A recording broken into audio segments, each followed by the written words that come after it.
Republican leaders are going after the Department of Justice over a lenient sentence for a Black Lives Matter arsonist with a lengthy rap sheet.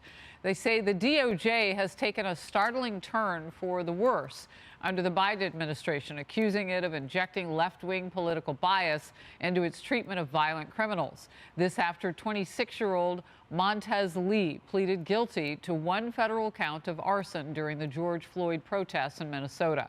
And instead of getting up to 20 years behind bars, he got half of that, even though at 30 years old, a dad had died during that arson attack. He was tragically killed when the pawn shop went up in flames. And as we said, Lee had quite the long rap sheet, packed with 15 criminal records and multiple convictions, including burglary, domestic assault, and theft.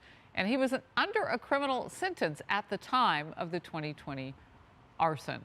I'm going to come to you first, Emily, and just lean on your legal acumen for where we should be in this case. There's been a lot of outcry. Well, he only got half the sentence. Talk to me about what he faced and what he got. Right, so the maximum sentence guidelines there were 20 years, and federal prosecutors sought 12.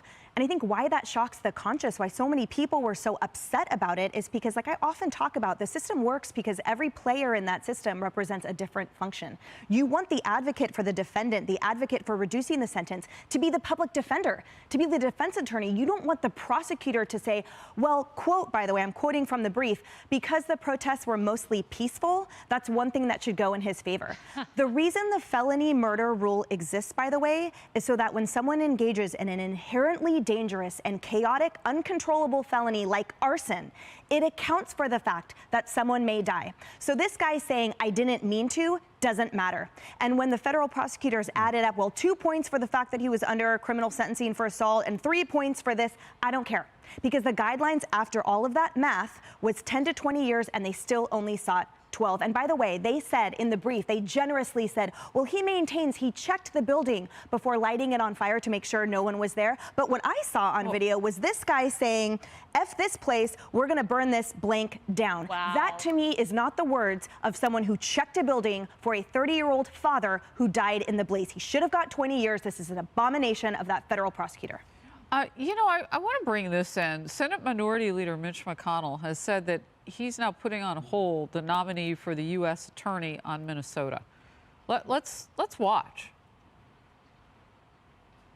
I just had to place a hold on a nominee to be U.S. Attorney for Minnesota because the person recently acting in that job recommended an unusually soft sentence below the maximum guideline to a convicted fatal arsonist because the arsonist was taking part in a far-left political riot at the time. Ari, this rising to Capitol Hill and that with Mitch McConnell.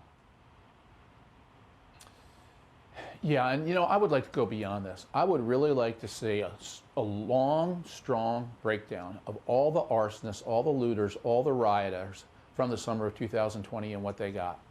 How many DAs went easy on them because they thought it was a righteous cause, and therefore, because there was a peaceful protest somewhere else in that city, you were entitled to loot, you were entitled to burn, you were entitled to riot?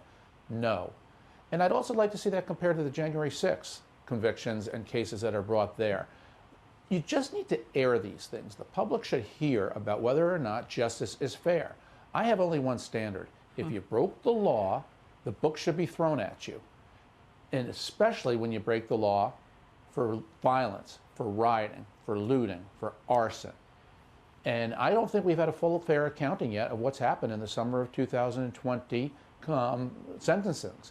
I think a lot of local DAs and statewide DAs, city DAs, have gone easy because we've seen across so many municipalities in America, Democrat DAs want to go easy.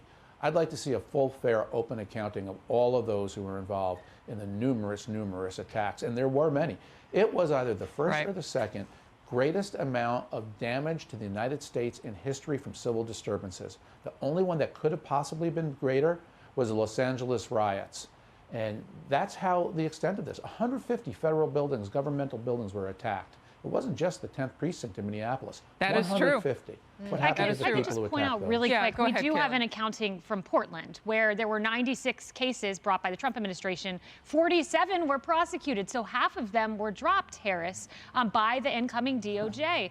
Quickly, I just want to say to your point about the peaceful protest, that was not peaceful for Oscar Stewart Jr., who was burned alive, a father of 4. Do you know he texted his mom and said, "I'm going to a protest, Mom"?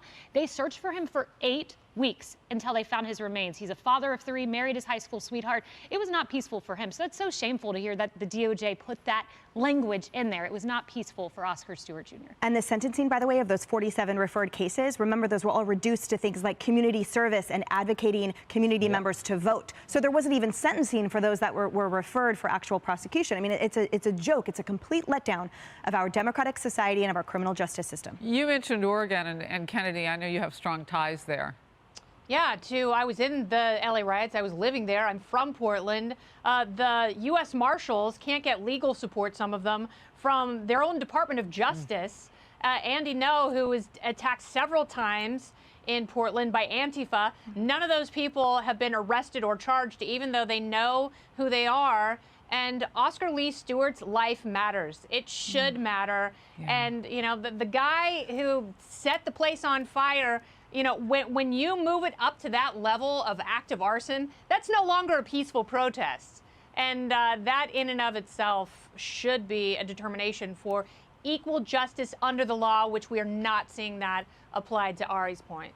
Well, it's fascinating to see the most powerful Republican in the Senate, Mitch McConnell, the leader, come out and say, you know what, I'm going to hold up a nomination over this because of the decision made by that AG in Minnesota.